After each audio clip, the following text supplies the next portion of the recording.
Hello and welcome to The Curator on Monocle Radio with me, Fernando Augusto Pacheco. Over the next 60 minutes, I'll be bringing you some of the very best interviews and reports from the past week of coverage here on the station, with highlights from our studios here in Midori House and from around the world. This week, we look at the LA fire's impact on the urban environment. The flames are moving so fast, the wind is pushing embers out so far ahead that you can attempt to save individual structures, but it's mainly an evacuation and a rescue situation. Plus, the delights of the Thai music scene. All that and much more in the next hour here on The Curator with me, Fernando Augusto Pacheco.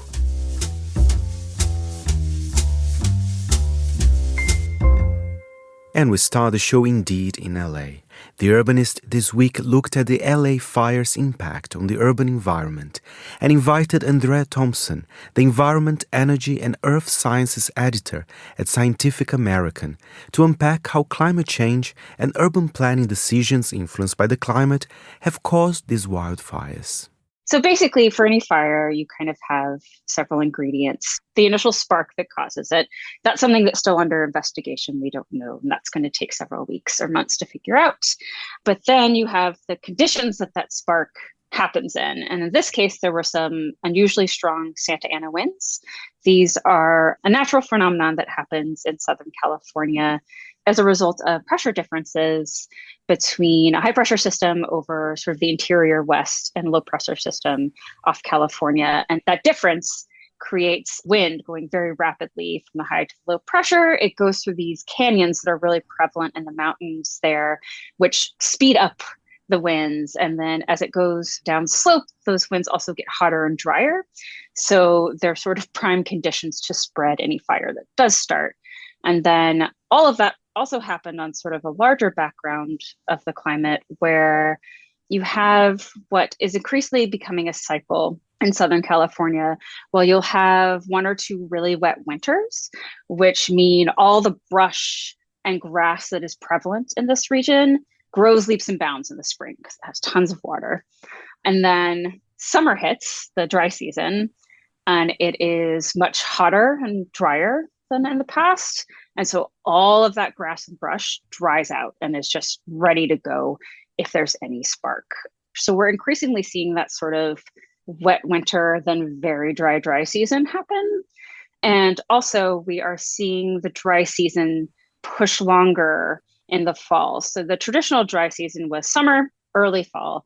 That is pushing later and later into the fall, which means it is overlapping more with this traditional Santa Ana wind season, which happens from like October to January. And this was the driest start to what should be the wet season there on record. And it's been incredibly warm too. And there have been a few studies that actually have shown, quantified, how much more likely this is, how much drier it was because of the warming we've seen from climate change. Now tell me, you outline a situation there which I've heard in other fires where people have said, in the past they cleared the brush, or in the past there was controlled fire management that ensured that there wasn't this build-up of dry material when flames could come and destroy houses. Is there a debate here about that this is a situation, while not possible to manage away completely, could have been managed better or should be going forward managed more? It can be a little difficult to say for any particular fire. And some of the past fires that have happened in recent years in California have been forest fires. Those are a little bit different than these, which are brush and grass fires. So forest fires happen because of the buildup of fuel, of all the leaves and sticks and other things that sort of grow or accumulate in the forest. Whereas brush and grass is much more dependent on how much the grass and brush have grown in the previous spring. Whereas in forest fires, it's kind of built up over many years. Now, there is still, something with brush and grass fires. You can have this build up over several years, but they're slightly different types of fires. Prescribed burns can be used in both situations. I haven't heard as much about prescribed burns with this sort of terrain as I have with forest fires. But the way fire management has been done over the past 50, 100 years has been to put out any fires. And that does mean that you do get, a bigger buildup of all this vegetation than you would if fire sort of naturally spread as it did before people or when the Native Americans kind of managed it. Prescribed burns are always a tricky thing too, because you can't do a prescribed burn in somewhere like the Pacific Palisades where it's a suburb, there are houses. You can do it in parts of a forest where no one's living. So there are a lot of tricky questions that come into play around what kind of management you can do like that and where. And on the Foreign Desk Explainer this week, we ask, why is US President Donald Trump eyeing up Greenland? And if it's not for sale, would he take it by force? Andrew Muller explains the likelihood of an old-school territorial conquest. I think Greenland will be worked out with us. I think we're going to have it. I don't know really what claim Denmark has to it, but it would be a very unfriendly act if they didn't allow that to happen, because that's for protection of the free world. Exciting times these are for any listeners who may have drawn the Danish-American War of 2025 in their annual office forecasting sweep. At issue is Greenland. Greenland is, at present, part of the Kingdom of Denmark. Indeed, in strictly territorial terms, Greenland is most of the Kingdom of Denmark. And before we get properly into things, a brief reflection on Greenland's geography would probably help furnish some context to what is, as of this broadcast, merely a bewildering diplomatic spat between nominal NATO allies, but something which could conceivably grow more serious, both in the high North Atlantic and elsewhere. As cunningly foreshadowed, Greenland is huge. If it was, as some of its people would prefer, an altogether independent sovereign state, it would be the world's 12th biggest country by area, slotting in ahead of Saudi Arabia and Mexico. To frame that in terms which may, who knows, shortly become more pertinent, Greenland is 3 times the size of Texas, give or take, more than 5 times the size of California. Now, and we're assuming, as always, that you have your globe close by, maybe one of those ones that opens to reveal a cocktail cabinet, take a look at where it is. Greenland is wedged alongside the Arctic Circle, in between the Arctic archipelago of Canada and the Norwegian and Barents Seas above Scandinavia and Russia, a clearly crucial strategic location, much the more so as melting Arctic ice opens up new trade routes, which can be exploited and must be defended. Also, have a think about what lies beneath and or just off Greenland. Immense natural resources, including potentially vast oil reserves, which Greenland's government stopped looking for a few years back for climate-related reasons. And all of this is home to just 57,000 or so people, i.e. about the population of Pocatello, Idaho, which you've never heard of. Though Pocatello, Idaho is home to the Museum of Clean, which, it says here, presents many dimensions of clean through art, displays, exhibits, print and participation. Includes what may be the world's largest collection of vintage vacuum cleaners, and a statue of a giant janitor. Big hello to all our listeners in Pocatello, Idaho. Hello, Pocatello.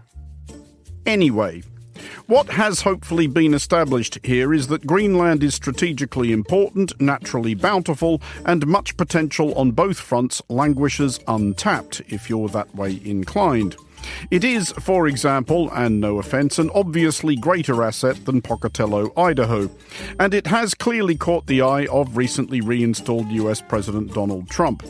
Greenland, that is, not Pocatello, Idaho, upon which Trump has never pronounced, though hat absolutely off to local outlet East Idaho News, which this week used Trump's promise to declassify the files pertaining to the assassination of President John F. Kennedy as a hook for cranking out 1,500 words on that one time JFK spoke at Pocatello High School while campaigning in 1960. Idaho still voted for Nixon, mind. Trump first floated the idea of the United States acquiring Greenland in 2019. Nobody really took it seriously at the time, and then everybody sort of forgot about it after he lost the 2020 election. But Trump returned to the theme when campaigning last year and has scarcely shut up about it since being sworn back in earlier this month. While it has been historically not entirely unheard of for Donald Trump to just say stuff that pops into his head, very often about shower pressure, he is President of the United States, and everyone is therefore obliged to take him at least somewhat seriously. Jeg synes, det er vigtigt at holde fast i, at det på den ene side... Danish Prime Minister Mette Frederiksen certainly is. She has announced a $2 billion Arctic security package and undertaken a dash around Europe seeking to shore up support, with some success. France's Foreign Minister Jean-Noël Barrot even hinted at a willingness to deploy French troops to Greenland. The key questions then. Could the US do this? And would the US do this? First, the could they. Trump initially suggested purchasing Greenland, and such a proposal is not without precedent. The US bought a huge chunk of its middle from France in 1803, Alaska from Russia in 1867, and made covert inquiries about Greenland in 1946. Then, as now, however, the Americans were told that Greenland wasn't for sale at any price. The US has the head start of a military facility in Greenland, Pituffik Space Base, garrisoned by 200 or so frostbitten American soldiers. 1,500 kilometres of daunting tundra from Greenland's capital, Nuuk, it seems an unlikely bridgehead. But even if Nuuk could be swiftly seized by the paratroopers of the 82nd Airborne, this would create quite the diplomatic and strategic crisis. I've had a look at the NATO treaty just now, and it is frankly hazy on what happens if one member invokes Article 5, the Collective Defence Clause, against another. The possibility must be considered that the NATO skeptic Trump is somehow trying to get the US thrown out of the alliance, much as someone wearied of a relationship may behave suboptimally in order to get dumped, thereby acquiring liberty while evading blame. As for the would they, as always where Trump is concerned, the answer is who knows, often accompanied by a resigned upthrowing of hands. Even if that answer is, at the risk of tempting fate, probably not, that's not really the thing. The thing is the United States' supposed backstop of a rules-based order, even countenancing the prospect of old-school territorial conquest. As much as Europe is alarmed, China and Russia are encouraged. For Monocle Radio, I'm Andrew Muller.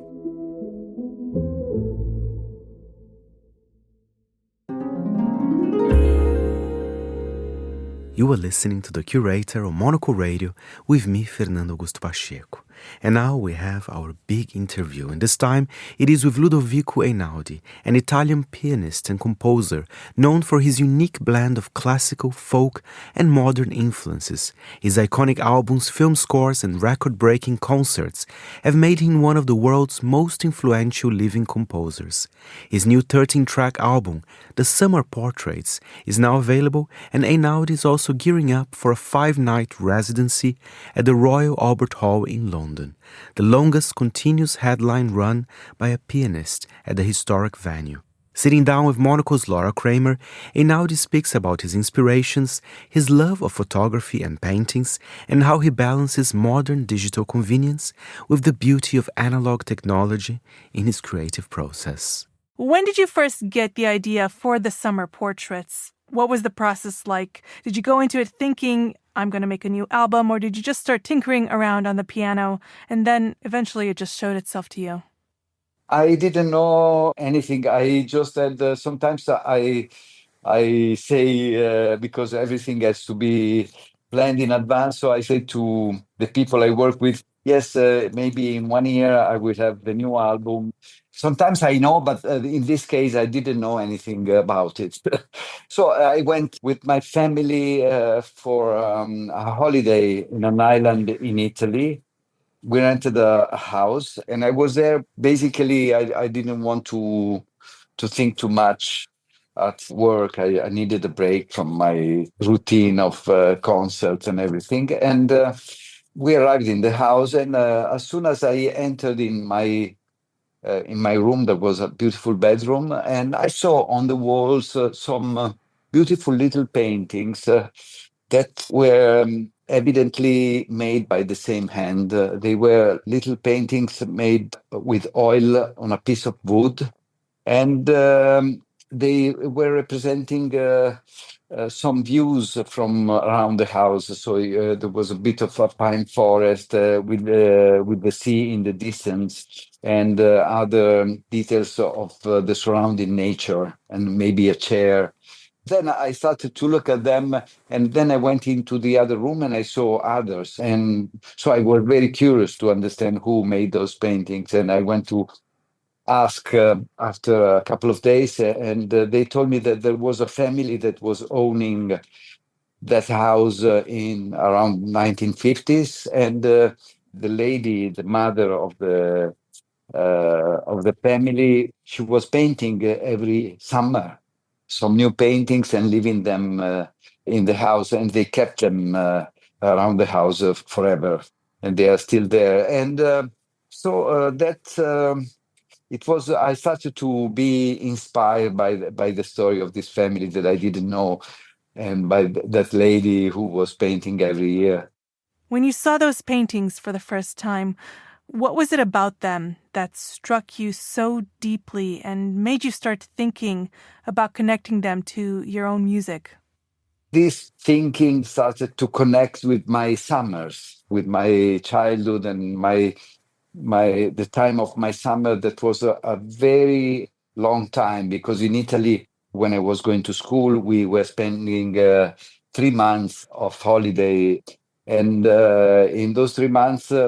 I remember that I was moving with my mother first, and my father was coming for a shorter amount of time in August, but I was with my sisters and my mother spending 3 months in a different place. That was a place by the seaside. The idea of this time, that was 3 months, but inside me sounded like years, because you didn't have the perception of time was completely different from what it was in reality, because every day felt like a week, and every week felt like a month, and every month felt like a year.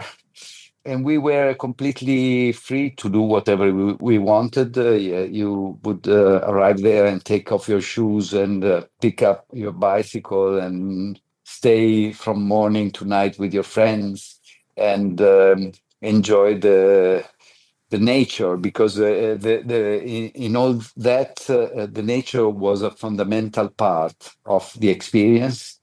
And after a little while, you felt like you were becoming part of it. You felt like you were part of the nature. You felt like a rabbit, because it was so wild that the experience of all this together changed everything, and made me feel like also I was learning life from that experience, much more than the time that I was spending at school, where I was where the light was going off from the brightness of the summer. And so it was a very constricted time where you were connecting your life with darkness, and with school, with the things that you had to learn. But everything was very theoretical, and compared to the other time that you were just living something very beautiful. And I think for me now, still after many years, that time is the time where I still bring all my more beautiful things that belong to my life, to my experience, to what I've lived and what I've loved. And this is where I look inside me when I want to bring out some dreams and nice moments of my life. And this week I was very excited to pay a visit to the Royal Academy of Arts in London about their new exhibition celebrating Brazilian art. I had the pleasure to speak with their curator, Adrian Locke. Brazil only became a republic in 1889. So Anita Malfatti, who's really the pioneer, if you like, of Brazilian modernism, is painting in the 1910s, 1915, 1916 or so. So Brazil is a very, very young country at this point, and I would say it's probably quite a conservative country in the sense with a small c in terms of art, and probably a preference for academic kind of trained artists, the traditional sort of landscapes or portraits or historical allegories. And then suddenly Anita Malfatti, who studied in Europe and in the United States, appears with a radically different proposition, which the critics hated and savaged her, in fact. But she really was the person who made or opened the door for everybody else to follow.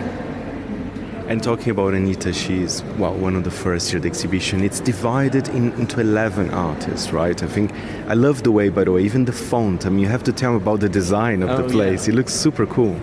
So, 1944, there was an exhibition here at the Royal Academy, which was a diplomatic gesture from Brazil. Artists donated work that was to be sold for the benefit of the Royal Air Force Benevolent Fund. Now, as part of that exhibition, the Anglo-Brazilian Society transferred an exhibition that had been in the Museum of Modern Art in New York called Brazil Builds. This was an exhibition that was of architecture in Brazil from the beginning to the most modern buildings. So you can imagine a vast array of kind of, Brazilian Baroque up to Niemeyer and the others. And the cover of the catalogue, which is in the first gallery, uses a graphic treatment which we wanted to use for this exhibition. So it sort of links back to 1944. That's fantastic. And tell us about some of the artists. I love the work of Tarsila do Amaral. I mean, it's funny because it feels as fresh as ever. She's certainly one of my favorites, but I wonder if you can tell some of the other names here at the exhibition from the 11 artists. Yeah, so, I mean, I would say today, Tarsila is probably the most well-known Brazilian artist, and I would imagine the most valuable in terms of auction prices. Of course, when the exhibition in 1944 happened, Cândido Portinari would have been the most famous Brazilian artist internationally. He'd had exhibitions in the United States, he'd had monographs printed in the United States. He was the sort of superstar of Brazilian art. But the selection of artists really kind of reflects on some of those artists that haven't had the most international exposure. Janira, for example, a self-taught artist with indigenous heritage. Rubem Valentim, an Afro-Brazilian artist. There's also Flávio de Carvalho, who's really quite new to me, who was a very maverick artist and undertook some of the first performance pieces in Brazil, public performances. Almost, you could say, if you look at his work, he's like a surrealist and quite unrelated to other artists working at that time. So it's quite an eclectic group. But I think the idea was to include artists of diverse backgrounds and artistic training. So Volpi, for example, is a self-taught artist, started out with these rather naive kind of views of Ouro Preto and other places, and then becomes more and more abstracted. So it's really quite a journey as well. You go from figuration, i.e. the representation of the world as you see it, through to abstraction, which is really exciting to see, I think. And for me personally, I mentioned Tarsila do Amaral. I was expecting just to see the best of, which I did. But I also learned, as you mentioned, artists like Janira, even the work of Geraldo Barros. I didn't know much, I have to say. So I was like, even as a Brazilian, I was like surprised. So yeah. I think there was an amazing element of curation here. Yeah, artists like Geraldo de Barros and Flávio de Carvalho are also like polymaths. You know, they did more than just paint or take photographs. They designed furniture, they designed buildings. So they were, and then Portinari, of course, famously worked in very close proximity with Roberto Burle Marx and Oscar Niemeyer on projects. So they were more than just straightforward artists, I suppose. Some of them are just classic painters or drawers and so on. But there's quite a range to different artists, and I'd also their backgrounds, their training. So it's kind of interesting to create a narrative of Brazilian modernism through the eyes of 10 artists. I mean, 11 if you include Burle Marx. But the idea, of course, is that, you know, Brazilian modernism was not a single entity. It wasn't just a movement. It was a kind of... They're very different among each other, right? Yeah, very different among each other, but also Brazilian modernism about music, it's about architecture, it's about literature, it's about film, which of course we can't cover. But it's essentially, I suppose one could say, it's the idea of artists and others engaging with, reflecting on and celebrating what it was to be Brazilian, rather than looking outside of Brazil. UBS has over 900 investment analysts from over 100 different countries. Over 900 of the sharpest minds and freshest thinkers in the world of finance today. To find out how we could help you, contact us at ubs.com.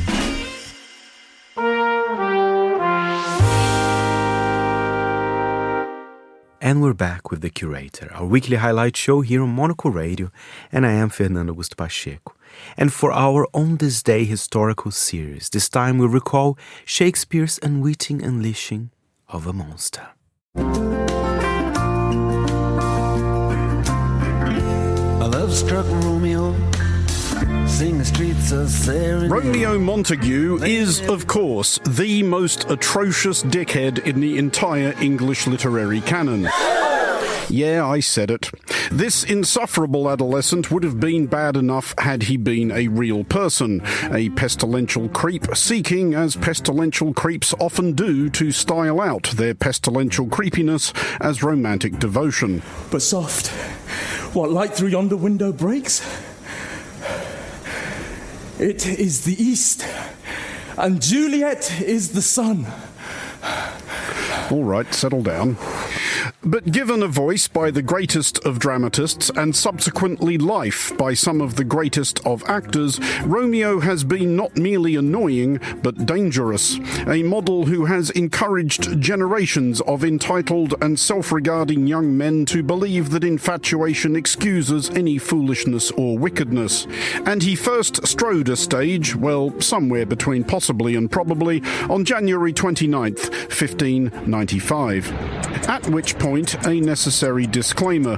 This particular On This Day is less scientifically pinpointed to a particular date than most, swirling mists of time and so forth. But this day, 430 years ago, has a decent-ish chance of being the one on which one of the most famous lines in theatre was first declaimed. Oh, Romeo, Romeo, wherefore art thou, Romeo? And while we will go ahead and admit that our source for this is basically the internet, the chronology does track more or less. The Royal Shakespeare Company reckons Shakespeare wrote Romeo and Juliet around the mid-1590s. London's theatres were not long reopened following nearly 2 years of closure for Black Death-related reasons. A plague on both your houses! Where did he get his ideas, etc. There would have been considerable anticipation among the crowd who packed, again probably the imaginatively named The Theatre in London's Shoreditch, don't look for it, it's not there anymore, to see this lurid tale of love across the divide of disputatious Veronese families.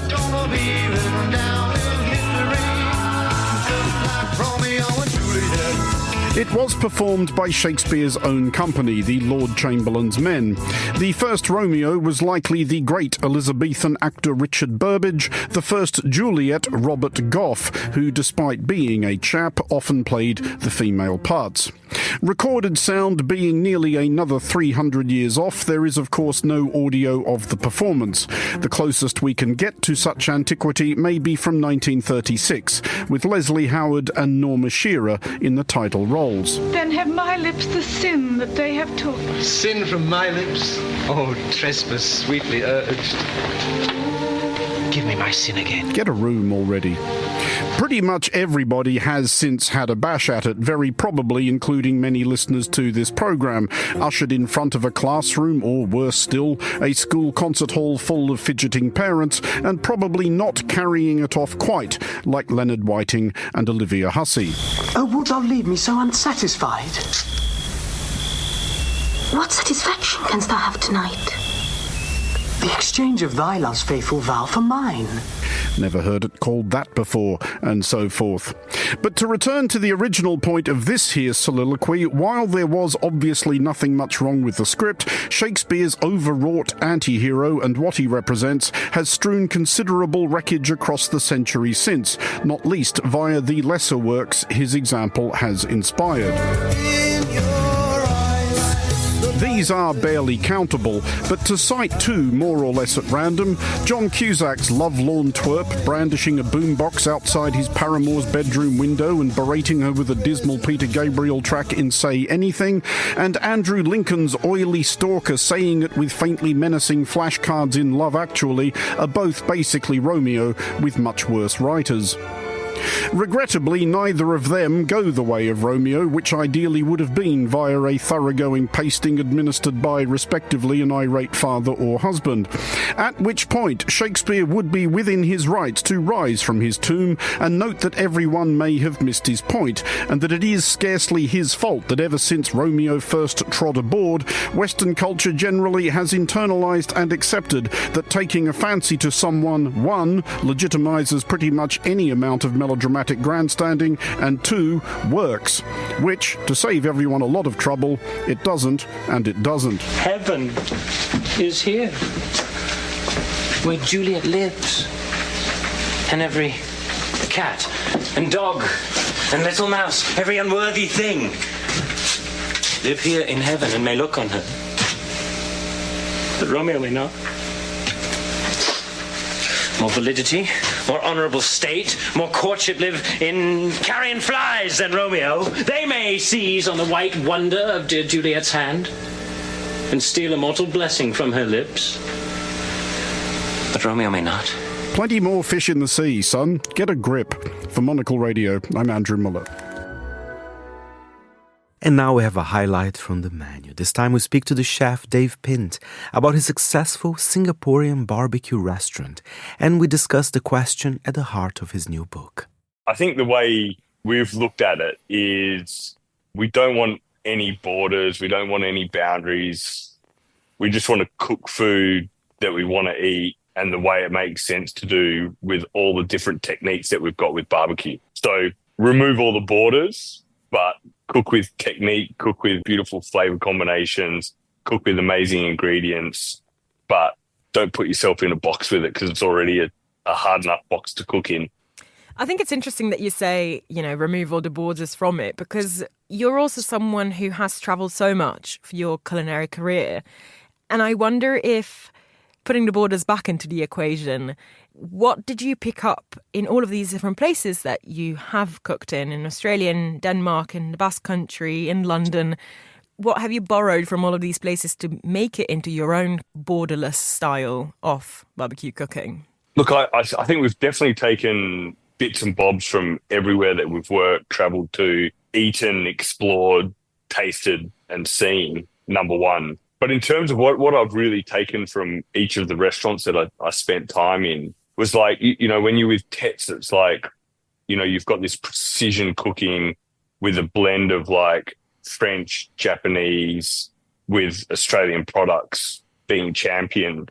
And so you sort of, you listen to his philosophy a little bit about how he's able to bring that all together with that precision, that meticulousness and, that repetitiveness to get yourself to a standard which is almost unrivaled or was around the time we were there. And then you go to someone like Renee and it's just like the guy puts himself in this tightest box of Scandinavian ingredients. But what he's able to realize is they've got some amazing ingredients that, people never really looked at because they didn't have to and because they weren't put in this box. So because they put themselves in the box, they realized actually how many cool things and cool products there are in Scandinavia that are just being underutilized, which is really, really incredible. Plus the energy that comes out of that restaurant is probably the most insane levels that I've sort of ever experienced. And then you go to Etchebarri and it's like, here's the guy that goes, Victor's the guy that goes, barbecue can be really good restaurants, and this is how you do it. So he was the first person that I worked with that sort of went, we can base a proper restaurant.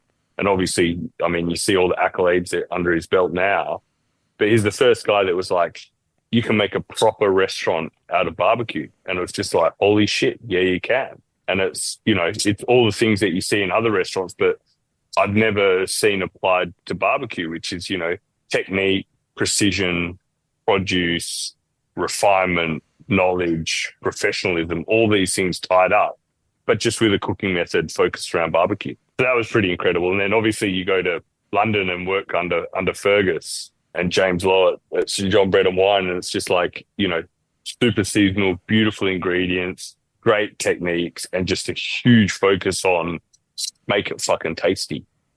And, that's the biggest thing that I took from St John is just make it fucking tasty. It doesn't matter, what you're cooking with whether it's offal or some prime cuts or whatever. It's just make it tasty. And that was pretty incredible. So you wrap up all these things and hopefully, we've taken some of the bits almost as good as what they've all done it and wrap it into a new package called Burn Ends. Well, what I really like is that there's obviously like a riotousness to the way that you approach things and to barbecue cooking in general anyway, because I think when you're cooking with fire, open fire, there's always a sort of an energy to it. But I remember eating at Burnt Ends when it was in Chinatown and it was quite a small space, sort of cavernous and surprising considering the neighborhood that it was in. I'm really interested in the way that you've transported that into a neighborhood like Dempsey Hill, which is so leafy, so open and so kind of genteel. Do you think that the restaurant has had to kind of grow up and maybe smarten up a little bit as a result? Or how has that changed your approach as well in terms of this sort of slight unruliness of proceedings? Look, I think by the time we sort of finished in Keong Sack, we were sort of getting a little bit more of that refinement. We were using slightly more expensive products. And so what we were producing or cooking with wasn't really matching the venue anymore. And so when we moved up into Dempsey, we sort of got the curtains to match the drapes and, we did a slightly nicer fit out, but, we put a lot of money into the sound system. So the look and the feel of the place was still had the same DNA of the old Burn Ends, which was like fun and vibrant and, like you said, a little bit riotous and unexpected things in different corners. And we just really wanted to keep that feel. And, we ended up closing off all the windows. The entrance is like we don't have much signage out the front. And so when you come in here, it's like you go from outside Dempsey and you step into the world of Burn Ends.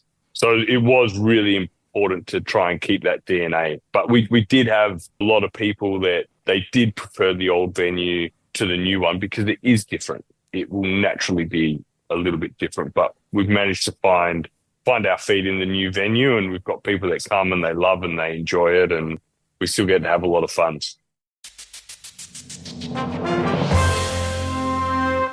We're back with the curator, and as usual, my global countdown will take you to a country where I'm going to explore their music scene and the charts. This time I had the pleasure to head to Thailand.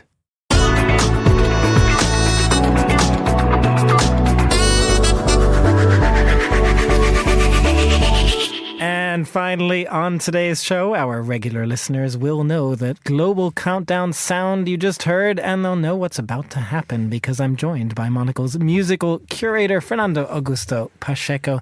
Give me that Thai introduction again, Faye. Savadi Krop. Sorry, I did practice a lot, but it's hard. And apparently, if you are a woman, you say Savadi Ka, which I find it much easier. But as a man, I have to do the right thing, right? So I suppose so. We'll let you do the right thing. So we are heading to Thailand. That is the spoiler for this global countdown. What made you go there? Well, first of all, I think everybody's talking about Thailand in 2025. It's a country that does well. It's a country that Monocle is having an increasingly larger presence. And I don't think many people know about Thai music. They have a very strong local music scene. All I can tell you, Chris, they love a good ballad, as you will see in this top 5. Ballad territory. Oh, okay. yeah. And very local. I'm always a fan of local. We talk about this often on the show. It's nice when you go to a country that doesn't have too much international in it and really takes pride in its own music. Absolutely. Let's start with number 5. It's a very smooth track. It's all about teenage love. Let's have a listen to number 5 with One Mai with Pen Pai Dai Mai. Baby girl just wanna be to school in the first time ก็อยากพบเธอสักครั้งไม่ใช่ว่าเพียงแค่โทรหาเพราะฉันต้องเข้าเรียนด้วยเธอไม่มีเวลาได้โปรดนะเธอมาเจอกับฉันไม่ก็อย่าปล่อยให้รอนานการได้คุยกับเธอนั้นมีคุณค่าทางใจแล้วเธอก็รู้ว่าคนอย่างฉันนั้นไม่เคยวิ่งตามใคร We need candles, Faye, for this segment. You know, we need to just put up our lighters, like whatever we could do. I'll translate one part of the lyrics, just so you see how sweet it is. Is it possible for you to come and hug me while I sleep? And you will know that I'm the school singer. I'm not a playboy. And he's right. We all want to date the school singer, not the playboy. We right? all want the school singer, sure.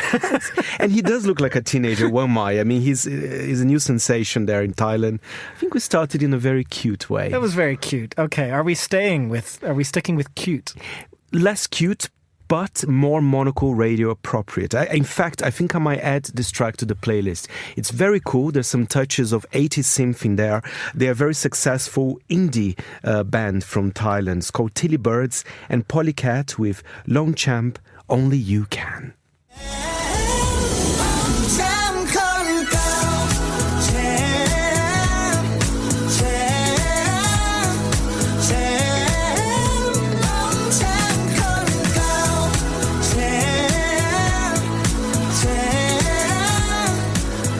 Do you approve? We have a bopping audience in behind the glass of studio watchers at the moment, so I think that's a good sign. They're all excited. I mean, we do all work in Monocle, and this is kind of what we listen to. Exactly, and it's going to be on the playlist as well.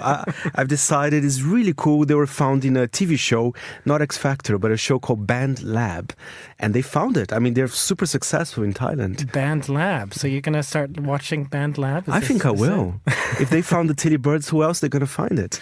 Who else are they going to find? Or any other of the other top 5 from this band creation lab? There is actually. It's a very popular show there in Thailand. But number 3, we're going back to this kind of love, slightly smooth, and a lot of saxophone in this one as well. Do you like a saxophone? I love a saxophone. My mom loves a saxophone. I'm just going to throw that out there. When I grew up, she always loved hearing the saxophone in any music. Please send this to your mom. 3 Men Down with Plang Rock.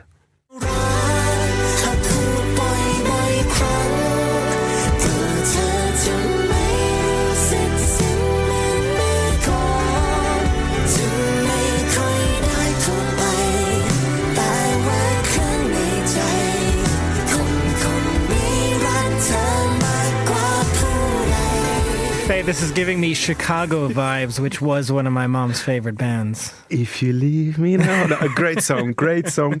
And, you know, this song is about love again, but it's not the love saying, I love you all the time. It's about those little acts. You don't need to say you love someone, but it's the small acts of life that people will notice that you care for each other. The little gestures. We're back to cute. We're back to cute. That's very cute, actually. What do we have at number 2? Cute territory as well. But it's funny because when you look at the guy, he looks very tough. He has got a lot of tattoos on.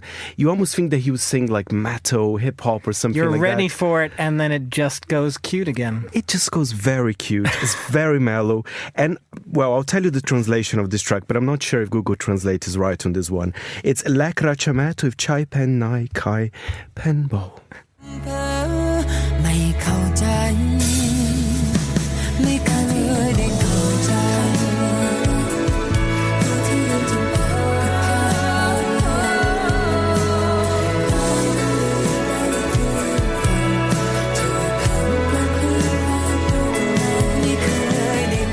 I'm loving your pronunciations, Faye. Can I just say you leaned into that one. I promise to all our Thai listeners that I will practice my Thai.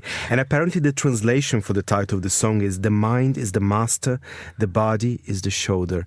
It kind of makes sense. Is the shoulder? Yeah, like supporting all the weight. Okay, I guess. Sure. Yes, there's very thoughtful lyrics. Very, very songs. thoughtful. Very thoughtful and cute.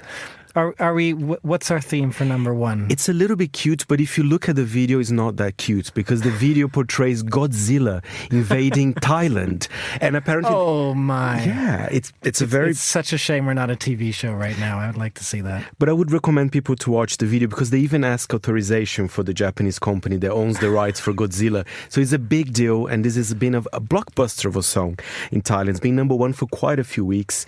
They say it's a rock band, but I find it very gentle. It's again soft rock, perhaps. It's the band Cocktail and Q Fleur with Yours Ever.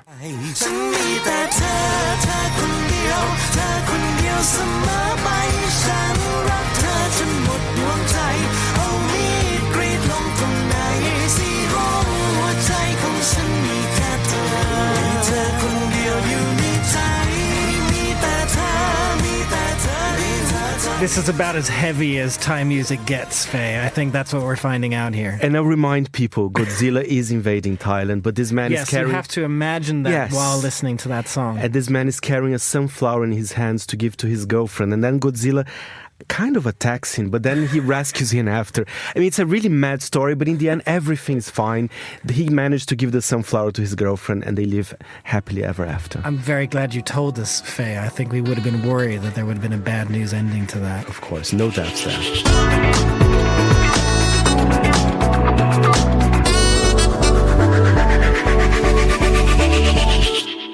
And finally on the show, a new exhibition in Copenhagen highlighted the work of the late Danish furniture designer Nana Ditzo.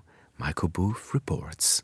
She's regarded actually as the grand dame of Danish design. She took the very best from the Danish design tradition, the focus on quality and putting the human being into the center. But beyond that, she looked out into the international scene and was very inspired by the new materials and how people were socializing. And she actually saw that there was a need to transform the way we were, being together, the way we were sitting, and how, for example, how can we have good and very deep conversations in another way? So she broke somehow also with the traditions, which is very inspiring. And actually in front of us, we have one of her designs, which was originally for children, right? It looks like a kind of cotton reel. This is actually her version of, you could say, a stool for kids. It's called trisse in Danish, and toadstool, you would say. This is a multifunctional pieces of, you can say it's an object more than it's actually a furniture, because you can roll it, you can stand on it, you can sit on it, you can build with it. When was this designed? In 62. And was that was like the beginning of her heyday? So her husband, she collaborated with her husband for the first years as a designer in the 50s, as I understand it. But then he died, didn't he, in 61 or something? Yeah, he died there. And what actually happened when he passed away was that she didn't give up. And that's a very fantastic story, I think, also with the eyes of today. And became very successful in the 60s, where she also, later in the 60s, met her new husband, Kurt Heide, which was a businessman. And he was based in London. He was Danish, based in London, and she moved to London in the swinging 60s in London.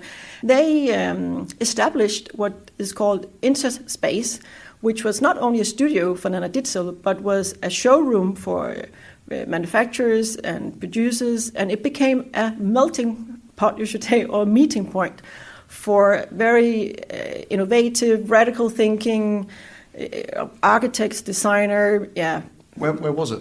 It was in Hampstead in London. Yeah, in an old factory. And what is fascinating about it, that the whole room, which Nana created with her own design mainly, was an experience in itself. And that is also what we show in the exhibition here, a little glimpse of. Tell us a bit more about the exhibition. Why now, and what will visitors get to see? What she actually did back in her days. And she just, we just celebrate her 100th anniversary for her birth last year. is that she's so relevant today. Not because you can say one-to-one, what she did back then, we should do today, but the way she was challenging the norms, the conventions, and was actually reading her time and tried to create design which broke with the tradition in order to create better environment and spaces that fulfill the needs of today. So she looked all her life into colors, for example, and which impact it could have on a room and how you could create a new environment, just changing or adopting colors. So the sensory feeling was important for her. Also on the body, for example, with her jewelries, where you can see the light she uses as a playfulness in her Trinidad chair. That was a plywood wooden chair, quite cheap, mass market. Mass market, and one of become, you can say, a modern classic today, actually, because of its very organic form, inspired by the architecture from Trinidad. I've spoken in the past to the people at Fredericia, which was one of the companies she worked with very much, and they described when they were making that chair, as I understand it, the people in the factory said this isn't possible to do, but she had such a force of personality that she insisted they keep trying, and actually they discovered new techniques for making that. And other people I've spoken to who knew Nana Ditzel, they talk about this amazing force of nature. She was almost like a wise woman, a guru to a lot of people. Yeah, she should have this extremely charisma. She has a very strong personality. She was taking a room when she entered it, and I think people were very looking up to her because she was such an inspiring woman of her time. And that's all we've got time for this week's edition of The Curator. The show was produced by David Stevens and presented by me, Fernando Augusto Pacheco. Thank you so much for listening, and join us again next week to hear some of the very best of the programs here on Monocle Radio.